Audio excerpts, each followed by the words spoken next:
할렐루야. 아멘. 오늘 말씀의 제목은 실족하지 않아야 복을 받는다라는 그런 말씀의 제목이 되겠습니다. 오늘 본문에 나오는 그 세례 요한은 예수님보다 6개월 먼저 태어난 그런 사람입니다. 그는 유대 광야에서 메뚜기와 석청을 먹고 살은 그런 특별한 사람입니다. 요단강에서 예수님께 또 세례를 베풀었던 그런 또 인물입니다. 예수님보다 사역도 일찍 시작해서 따르는 제자들까지 있었는데요. 나중에 이 제자들이 예수님의 제자가 되는입니다. 안드레, 사도 요한 이런 사람들은 예수님의 제자가 되고 또 아볼로도 이 세례 요한의 제자였습니다. 그는 사역한 지 얼마 되지 않아서 안타깝게도 옥에 갇히게 됩니다. 헤롯이 자기 동생 빌립의 아내, 우리로 보면 자기 제수씨 동생의 아내를 빼앗아서 자기 아내 삼은 것을 보고 요한이 의분에 이제 자가지고 책망을 했습니다. 그래서 옥에 갇히게 된 거예요. 오늘 우리가 읽은 말씀은 요한이 옥에 갇혔을 때에 한 그런 말 중에 그 19절이 그런 내용입니다. 우리 19절 한번 읽어보겠습니다. 시작. 요한이 그 제자 중 둘을 불러 주께 보내어 가로되 오실 그이가 당신이 오니까 우리가 다른 이를 기다리오리까 하라. 아멘. 제자를 보내서 예수님에 대해서 물어보고 오라고 그렇게 한 겁니다. 갑자기 이제 옥에 갇히고 또 금방 나올 줄 알았는데 나오지 않고 그곳에 오래 있으니까 얼마나 이 세례 요한은 굉장히 뜨거운 사람이잖아요. 가슴이 뜨겁고 또 활동력이 있는 그런 사람인데 얼마나 힘들었겠습니까? 그런데 제자들을 통해서 바깥의 소식을 가끔 들은 것 같아요. 들으니까 예수님에 대해서 이제 신기한 일을 듣게 되는 것입니다. 자신이 세례를 베풀었던 그 사람이 그가 행하는 그 소식을 들어보니까 보통 사람이 아닌 것 같은 거예요. 기적이 많이 일어나는 그러한 사람인 겁니다. 예수님께서 직접 이제 그 세례 요한의 질문에 대해서 너희들이 가서 이렇게 대답을 해줘라 하는 말씀이 있었는데 22절에 보니까 나옵니다. 22절 우리 같이 한번 읽어보겠습니다. 시작. 대답하여 가라사대 너희가 가서 보고 들은 것을 요한에게 고하되 소경이 보며 앉은 빙의가 걸으며 문둥이가 깨끗함을 받으며 귀머거리가 들으며 죽은 자가 살아나며 가난한 자에게 복음이 전파된다. 아멘. 예수님이 자기 자신에 대해서 이제 이렇게 말을 하라고 그 제자들에게 요한의 제자들에게 말을 전한 것입니다. 아무래도 요한이 이 소식을 들으니까 이분에 대해서 생각을 하게 되는 것. 이분이 바로 메시아. 구약의 성경에 나와 있던 그 메시아가 바로 이 사람이 아닌가 이런 것을 생각을 한 겁니다. 그런데 또 한편으로 생각하니까 또 아닌 것 같기도 한 부분이 있는 게 만약에 예수님이 메시아라면 자신이 옥에 갇혀서 자신에게 세례를 베풀어 주셨던 그분이 자기가 옥에 갇혔다는 것을 들으면 억울하게 옥에 갇혔다는 소식을 들으면 꺼내 주실 수도 있는 그런 분이잖아요. 아멘. 죽은 자도 살리죠. 아멘. 소경 눈을 띄어주죠. 안전뱅이 일으키죠. 이런 능력이 있는 분이라면 충분히 자기가 옥에 갇혀 있는데 어떤 수단과 방법을 써서라도 옥에서 나오게 하실 수 있는 분이 아닐까 그런 생각을 한 겁니다. 구약의 메시아 사상은 첫째로 정치적 그런 메시아를 대망했기 때문에 정치적인 부분 그러한 성격을 많이 가지고 있었습니다. 당시 유대 땅은 로마의 지배하에 있었습니다. 식민지 생활을 한 거죠. 그래서 구약에 예언된 메시아가 오시면 가장 먼저 자신들을 로마의 집에서 해방시켜 주실 것이라는 그런 기대가 팽배했던 시대가 바로 예수님 시대였습니다. 그런데 예수님의 사역을 보면 메시아 같은데 정치에는 무관심하신 거예요. 그의 능력을 봤을 때는 메시아 같아요. 그런데 정치에는 전혀 관심이 없으신 겁니다. 자신에게 세례 준 사람, 또 억울하게 갇혔는데 아무 반응도 없죠. 그러니까 세례 요한의 입장에는 굉장히 답답한 거예요. 이 세례 요한은 어디에서 살았어요? 유대 광야에서 살았던 사람이에요. 날아다니는 그 새를 새장에 갇혀 놓으면 굶어서 못 사는 게 아니라 답답해서 못 산다 그러잖아요. 유대 광야에서 마음껏 이렇게 다니던 사람을 옥에다 가둬놨으니 얼마나 힘들겠어요. 답답하겠어요. 그런 상태인 겁니다. 여러분, 사람은 누구나 다 어려운 환경을 만나게 되면 힘들어지게 되는 겁니다. 환경의 지배를 잘 받는 게 바로 우리 사람인 거예요. 환경의 지배를 받지 않을 수가 없는 거죠. 지금까지 살아왔던 그 요한의 모습의 가장 약한 모습을 보여주고 있는 겁니다. 여러분, 신앙이 아무리 좋은 사람이라도 사람의 힘으로 해결할 수 없는 그런 어떤 환경을 만나면, 그런 문제를 만나면 마음이, 믿음이 약해지게 되는 것입니다. 그것도 한동안 잠깐 그러면 금방이 회복이 되지만 그것이 장기간 이어지면 아무리 믿음이 좋던 사람도 믿음이 약해지게 되는 거예요.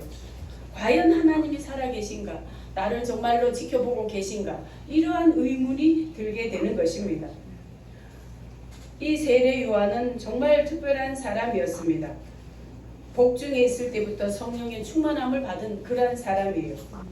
그는 보통 사람들과 달리 광야에서 특별하게 살았죠. 마태복음 3장 4절에 보니까 요한은 낙타털 옷을 입고 허리에 가죽띠를 띠고 음식은 메뚜기와 석청이었더라 그랬습니다.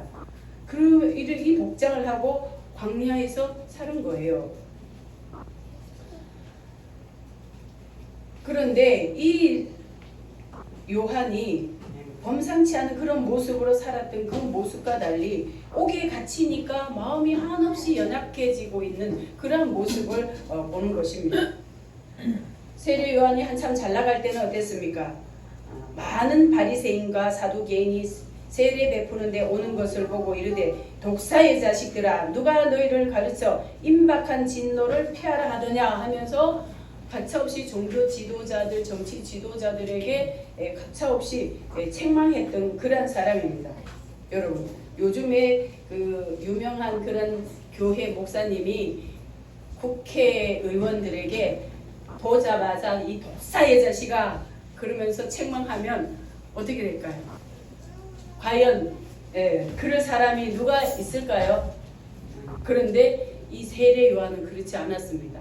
종교 지도자들, 정치 지도자들 그런 사람들에게 가차없이 이 독사의 자식들을 하고 책망을 했던 그러한 사람입니다. 바리새인은 율법으로 엄숙하게 율법을 지키기로 유명한 그러한 사람들입니다. 그런데 그들을 향해서 독사의 자식들이라고 욕을 하자면 그 당시에 가장 큰 욕이에요. 더 큰 욕이 없습니다. 그런 욕을 했던 사람입니다. 구약의 대표적인 그 선지자가 누구예요? 엘리야죠. 엘리야. 그 능력이 굉장히 강했잖아요. 바알 선지자들 450명을 이 한 사람이 다 그들을 이제 무너뜨렸던 그런 사람, 이겼던 그런 선지자입니다. 그런데 엘리야를 연상케 하는 그런 인물이에요. 열왕기하 1장 8절에 보니까 그들이 그에게 대답하되 그는 털이 많은 사람인데 허리에 가죽띠를 띄었더이다 하니 왕이 이르되 그는 디셉 사람 엘리야로다 그랬습니다. 엘리야도 지금 신약 시대의 요한과 비슷한 거예요. 그래서 요한의 모습을 보고 이제 종교인들이 그랬던 거예요. 엘리야가 다시 살아난 것. 또 구약에 엘리야가 다시 오리라 했는데 그 엘리야가 지금 요한이라고 그렇게 표현할 정도였던 겁니다. 그것이 맞아요. 맞는데 그 어떤 의미로 맞냐면 선지자로서 강력한 그 어떤 메시지를 전했던 그런 사람 중에 엘리야를 많이 닮은 부분이 있는 것입니다. 그것뿐입니까? 요한은 처음부터 외침이 담대하기를 그 사람들 외에도 회개하라 천국이 가까웠느니라 하면서 계속 외치면서 다녔던 사람이에요. 또 요한복음 1장 29절에 보니까 예수님을 보자마자 엘리야가 예수님에 대해서 말을 하는 겁니다. 세상 죄를 지고 가는 하나님의 어린 양이다 라고 그렇게 말을 하는 거예요. 그러니까 목소리만 높이는 것이 아니라 그의 영성, 그가 전했던 그 어떤 말씀, 또 선포했던 그런 어떤 내용들이 일반 사람이 아닌 거예요. 구약의 그 대표적인 그 선지자와 너무나 흡사한 그런 모습을 가지고 있었던 것입니다. 그런데 감옥에 갇히고 살 길이 막막하니까 마음이 한없이 약해진 것이, 그래서 제자들에게 가서 자꾸, 제자들은 면회를 가겠죠. 감옥에 면회를 가면 또 이제 그 제자들에게 세례 요한이 또 이제 그 소식을 듣고 반응을 하는 그런 모습이 나오는데, 그 저희들이 성지순례 갔을 때에 그 지역에 가봤어요. 세례 요한이 갇혔던 그 옥이라고 하는 거기를 가봤는데, 이거는 뭐 감옥도 아니고 그 깎아 절벽인 그런 흙인데, 거기에 이런 어떤 토굴 같이 생긴데 거기 갇혀 있는 거예요. 사람들 찾아보기도 어려웠을 거예요. 그러니 얼마나 외롭고 힘들었겠습니까? 그러니까 너무 이제 힘든 거예요. 살 길도 막막하고 마음껏 돌아다니던 사람이 이렇게 갇혀 있으니까 힘든 거예요.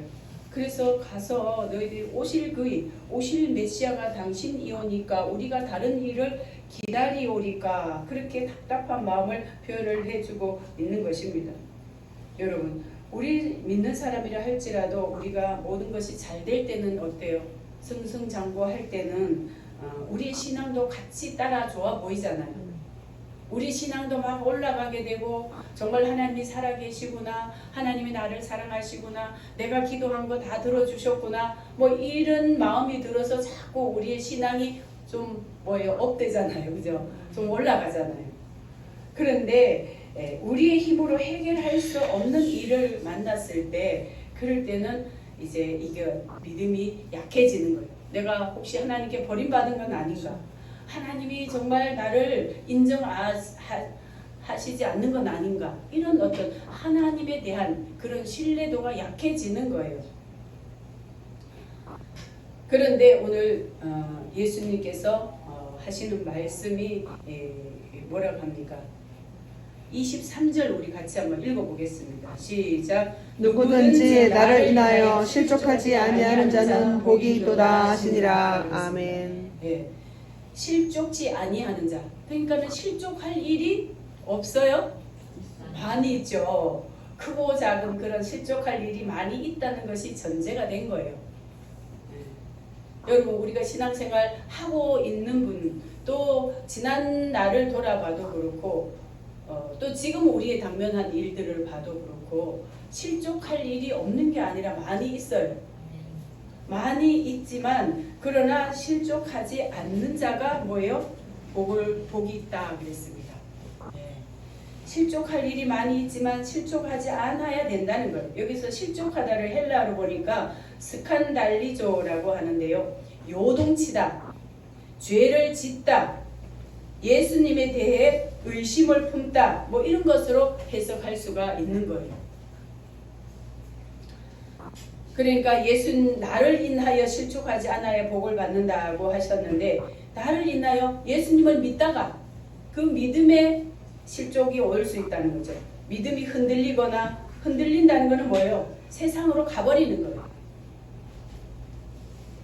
그 다음에 또 죄를 짓거나, 더 나아간 거죠.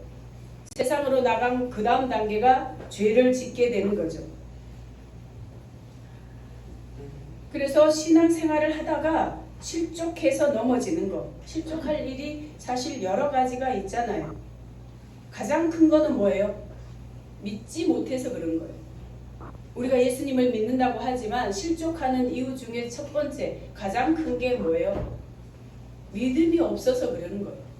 믿음이 있다면 견딜 수가 있는 거죠. 아멘. 하나님께 기도하고 맡기고 더 하나님께 매달리고, 그래서 견딜 수가 있는데, 믿음이 약해지면 그때가 흔들리는 거예요. 잘 이기다가도 믿음이 약해지면 그때는 흔들리게 되는 겁니다. 더 나아가서 죄까지 짓는다는 거예요. 시급하면 돈 없으면 나가서 또 다른 죄를 지을 수도 있는 게 바로 실족하면 그렇다는 거예요. 여러분 우리가 신앙생활 해보면 하루 만에 단숨에 신앙이 온전해질 수는 없습니다. 성장하는 기간이 있어요. 그 기간에 어떻습니까? 끊임없이 수없이 넘어지기도 하고 자빠지기도 하고 주저앉기도 하고 그런 과정이 있죠. 어린아이 마치 성장하는 것처럼 그런 과정이 있습니다. 그러나 예수님께서 오늘 하신 말씀 여기에는 뭐예요? 그래도 그 자리를 지키고 있으면 괜찮은데 세상으로 나가버리거나 더 나아가서 또 다른 어떤 죄를 짓는 그런 일에 가담하는 것을 예수님이 지적하시는 거죠. 성경에는 실족할 수밖에 없는 그런 환경을 만났음에도 불구하고 실족하지 않고 잘 믿음으로 이겨서 더 큰 복을 받은 그러한 사람들이 많이 있습니다. 욥이라든지 다윗, 요셉 이런 사람들도 충분히 실족할 수 있음에도 불구하고 실족하지 않았습니다. 오히려 하나님께 더 빨리 나아갔어요. 오히려 하나님을 더 힘있게 붙잡았습니다. 그래서 큰 인물로 쓰임을 받은 그런 사람들입니다. 그런데 정말 보잘것없는 이런 유명한 인물 말고 보잘것없는 그런 사람이 또 특별한 믿음의 사람이 있었어요. 수르보니게 여인인데요. 예수님께서 공생의 기간에 이방 땅에를 이제 다녀오신 적이 있습니다. 한 4회 이상 다녀오셨는데 데가볼리 지역에 가신 것이 사복음서에 기록이 되어 있고요. 그 다음에 가이사랴 빌립보 지역에 가셨고 또 그 다음에 사마리아 지역 또 두로와 시돈 지역에 가셨는데 오늘 두로와 시돈 지방에 살고 있는 그 어떤 수로보니게 여 그 지역에 이제 어떤 여인을 그곳에서 만나게 된 거예요. 그곳에서 만나게 된 이 여인은 가나안 여인이라는 거예요.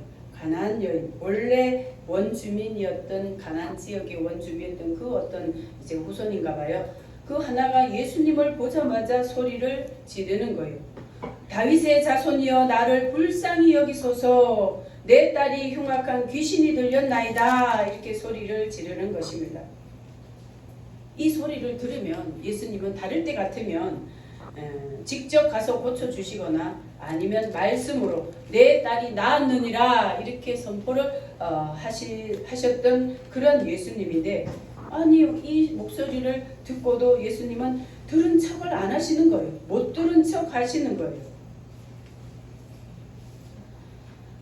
그러나 이 여인은 계속해서 이제 청하게 되는 겁니다. 예수님인데 고쳐달라고 청하는 것입니다. 그러자 제자들이 말을 하는 거예요. 예수님에게 아이 뒤에서 이 여인이 계속 그 여인이 소리를 지르니 빨리 이 여인을 보내소서 그럽니다. 아마 귀찮으니까 빨리 고쳐서 보내버리라는 그런 이제 뜻으로 말을 한 것 같아요. 어떻게 보면 이방 여인이니 그 이방 여인이니까 대충 해서 빨리 보내버리라 귀찮다 뭐 이런 의미였던 것 같아요. 그랬더니 이번에는 예수님이 뭐라고 하셔요? 이스라엘 집에 잃어버린 양 외에는 다른 데로 보내심을 받지 아니하였노라. 갈수록 희망이 없어지죠. 이스라엘 집의 어린 양 외에는 다른 데로 보내심을 받지 않았다는 것은 지금 이방 지역이니까 여기서는 그거 고쳐줄 필요가 없다. 고쳐줄 가치가 없다. 그런 뉘앙스인 거예요. 이 여인의 입장으로 봤을 때 얼마나 기가 막히겠습니까? 자기 딸이 귀신이 들려서 흉악한 귀신이 들려서 지금 정상적인 생활을 하지 못하니까 이 딸만 그러겠어요? 이 부모도 마찬가지겠죠. 예수님이 이렇게 말씀을 하시니까 여인을 듣고 달려와가지고 예수님 앞에 절을 하며 말을 하는 거예요. 주여 저를 도우소서. 더 적극적으로 매달리는 거예요. 그러자 예수님은 또 한 말씀 하십니다. 자녀의 떡을 취하여 개들에게 던짐이 마땅치 아니하니라. 여러분 예. 이 말씀은 너희 이방인들은 개들밖에 되지 않으니까 고쳐줄 수 없어. 이런 취급을 한 거예요. 개 취급을 받은 거죠. 더 강력하게 예수님이 거절을 하신 거예요. 이 말씀 들으면 여러분 어때요? 고칠 희망이 전혀 없어 보이는 거죠. 아, 틀렸구나. 이번 요청 실패했구나. 안 되겠구나. 뭐 이렇게 포기하는 사람 대부분이지 않을까요? 여러분 예수님 믿는 가운데 이러한 핍박 받아본 적 있습니까? 네, 안 받아보셔서 여기 계시나요? 아직. 네. 초기 한국 기독교가 들어왔을 때는 이거보다 더 큰 그런 핍박 받은 분들도 많아요. 네. 머리 다 잘리고 지게작대기로 매를 맞고 동분불출시키고 그런 적 많아요. 예수 믿는다는 것 때문에.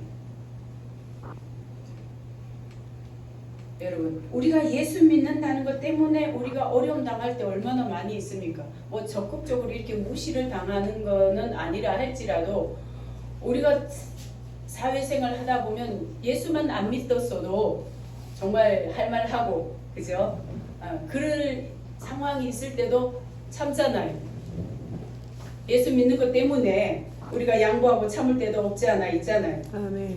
예수님은 지금 이방 여인은 완전히 개치고한 거예요. 어떻게 보면 여러분 요즘 연세 드신 분들이 하는 말씀이 있다면서요. 우리 개 대접 받자. 옛날에는 뭐 개 이거 하면은 가장 멸시하는 언어가 뭐 개 앞에다 개를 붙였잖아요. 근데 요즘은 우리 개 대접 받자 그런다면서요. 개처럼 대접받는 게 가장 최고의 대접받는 거예요. 그렇잖아요. 개 호텔, 예. 애기가 타고 있어야 될 그 유모차죠. 그런데 걷어보면 뭐가 있어요?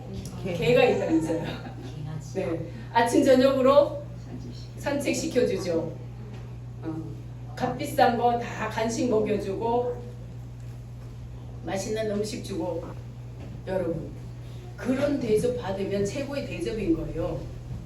나가서 사람들인데 무시당하지 않고 싸우지 않고 나가 땀 흘려 일하지 않고. 그런데 최고의 대접 받는 게 요즘 개 아니에요. 지금 이 내용은 개 취급 받으면은 시대적으로는 이해 못할 수도 있어요. 그죠? 그런데 어떻습니까? 우리나라 문화는 이스라엘 문화처럼 이렇게 개 취급을 하면 뭐예요?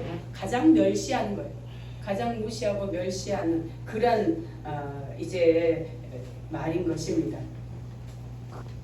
이 정도로 수모를 당했으면 실망하거나 또 성질이 있는 그런 여인이라면 속으로 욕을 하고 돌아갔을 수 있습니다. 그러나 그 여인은 그렇게 하지 않았어요. 얼마나 이 여인이 정말 보니까 개들도 제 주인의 상에서 떨어지는 것을 먹나이다. 그렇게 말을 하고 있습니다. 네. 얼마나 이 여인의 믿음이 정말 대단했던지 그런 말을 하는 거예요. 이럴 때에 예수님께서 그 여인에게 크게 칭찬하시는 그런 모습을 보게 되는 것입니다. 정말 우리가 우리의 어떤 신앙이 연약해질 때 실족하기 쉬운 그 상황에서 우리가 믿음을 제대로 지키면 온전한 믿음으로 나아가면 그러면은 예수님에게 칭찬받는 겁니다. 아멘. 예수님께서 정말 예수님께서 이 여인의 그 대답을 그것을 보고 예수님은 크게 칭찬을 하시게 되는 겁니다. 이 말씀은 사복음서에 다 나오게 되는데요. 마태복음에 보니까 그렇게 나온 거예요. 개들도 제 주인의 상에서 떨어지는 부스러기를 먹나이다. 그렇게 말을 하는 거예요. 이렇게 말을 하는 그 뜻은 뭐예요? 맞습니다. 저는 개입니다. 그러면서 자기 자신을 개 취급을 당해도 좋다는 거예요. 그러나 개들도 제 주인의 상에서 떨어지는 것을 먹나이다. 그랬습니다. 여러분, 이런 예수 믿는다는 것 때문에 이런 수모를 당해도 그래도 포기하지 않고 자기 신앙을 고백하는 거예요. 이 신앙 고백에 예수님은 감동을 하시는 거예요. 감동을 하시고 그 여인에게 내 자녀, 내 딸이 낳았다라고 그렇게 말씀을 하시는 겁니다. 이 말씀은 바로 어떤 내용입니까? 그 말 안에, 그 고백 안에, 신앙 고백 안에 그 여인의 진실한 그런 믿음이 있는 거예요. 아멘. 아멘. 사람들은 뭐예요? 신분을 보고, 사람들은 그 사람의 명예를 보고, 그 사람의 학벌을 보고, 어디 출신인지 그런 걸 보지만 우리 예수님은 그 한 사람 한 사람의 우리 신앙을 보시는 거예요. 아멘. 우리 신앙을 통해서 기적을 일으켜 주시는 거예요. 아멘. 그래서 그 수로보니게 여인의 딸에게 내 딸이 낳았다라고 그렇게 선포를 하시는 겁니다. 아멘. 그래서 이 여인은 정말 계취급을 당했지만 결국에는 뭐예요? 큰 축복을 받게 된 거예요. 아멘. 실족하지 않은 거예요. 아멘. 오히려 하나님 자기의 소원이 우리 주님께 다 응답되고 또 하나님으로부터 이 여인이 칭찬을 받게 되는 것입니다. 아멘. 여러분, 대부분의 사람들은 어떤 목적을 가지고 신앙생활을 하다가 그 목적이 이루어지지 않으면 또 어떤 어려움에 부딪히면 실족해서 교회를 떠나는 것이 대부분의 사람들입니다.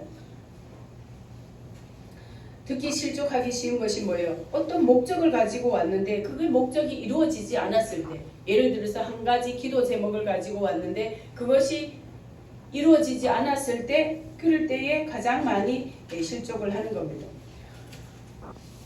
그러나 수르보니게 여인은 어떻습니까? 이방 여인이기는 하지만 그가 많은 이 과정을 보면은 정말로 실족할 수밖에 없는 그런 환경이 있어요. 1차로 예수님 듣고도 묵묵보다 무시당했죠. 그 다음에 2차로 또 계속 고쳐달라고 하니까 이스라엘 집에 잃어버린 양 외에 보내심을 받지 않았다고 또 거절을 하시죠. 또 세 번째 뭐예요? 와서 절까지 하면서 요청을 했는데 안 들어주시는 거예요. 그러니까 뭐예요? 올소이다마는 개들도 제 주인의 상에서 떨어지는 부스러기를 먹나이다 라며 더 적극적으로 하나님께 매달릴 때 예수님이 감동을 하시고 여자여 내 믿음이 크도다 내 소원대로 되리라 그렇게 하신 겁니다. 아멘. 그때부터 그 딸이 다 낳았다고 그렇게 성경은 말씀을 해주고 있습니다. 우리의 신앙은 하나님을 감동시킬 수 있는 그런 신앙이 돼야 되는 거예요. 아멘. 내가 만족하는 그런 신앙, 이거는 큰 힘을 발휘하지 못하는 거예요. 우리는 예수님을 감동시키고 하나님을 감동시키는 그런 믿음이 돼야 되는 거예요. 아멘. 그렇게 되려면 우리가 조그마한 일을 만났을 때 실족하면 주님이 감동하실까요? 감동하시지 않는 거예요. 그래서 많은 사람들이 세상으로 돌아가고 포기하고 흔들리고 그럽니다. 그러나 그 중에 몇몇 사람, 그 중에 수로보니게 같은 그런 여인 흔들리지 않고 뭐예요? 정말로 그의 신앙 고백을 했을 때에 예수님이 감동하신 거예요.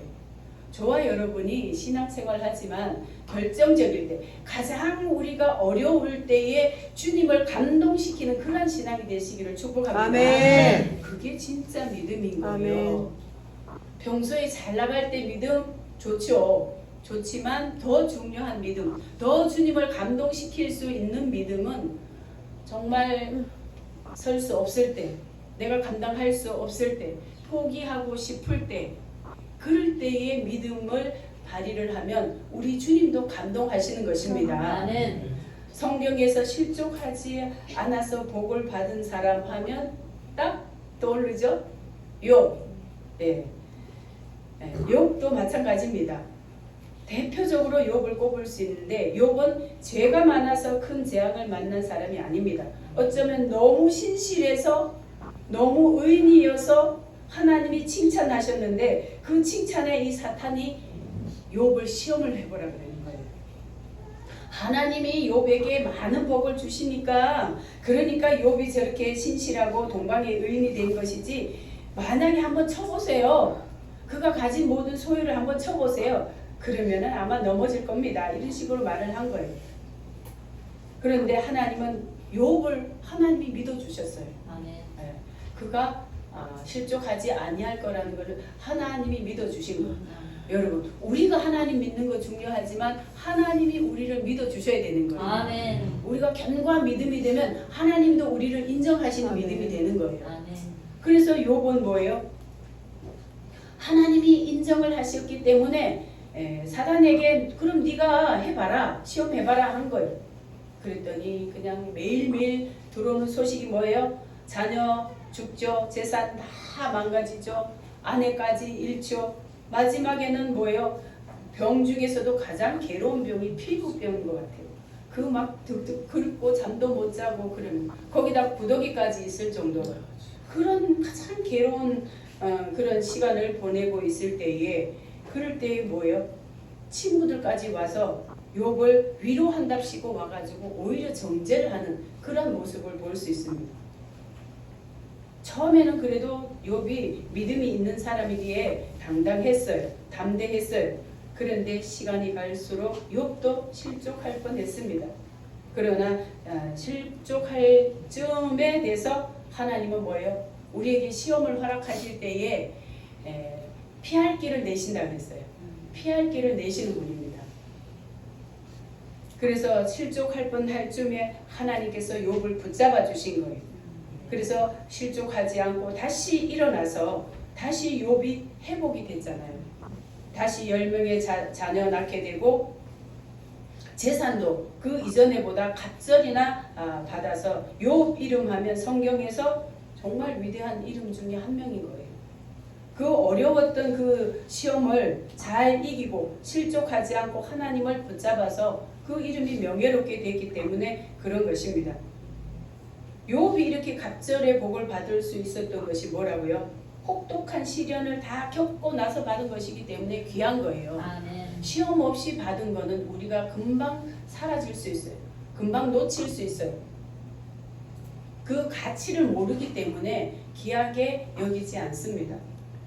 그러나 욥은 혹독한 시험을 잘 이기고 갑절의 복을 받았기 때문에 그것은 정말 빛나는 그런 영광이 되는 것입니다. 아멘. 네. 오늘 세례 요한 선지자 중에 선지자입니다. 구약의 마지막 선지자예요. 하나님의 말씀을 담대하게 선포하다가 감옥에 갇혔는데 비록 실족할 뻔했지만 그러나 하나님으로부터 인정받은 사람입니다.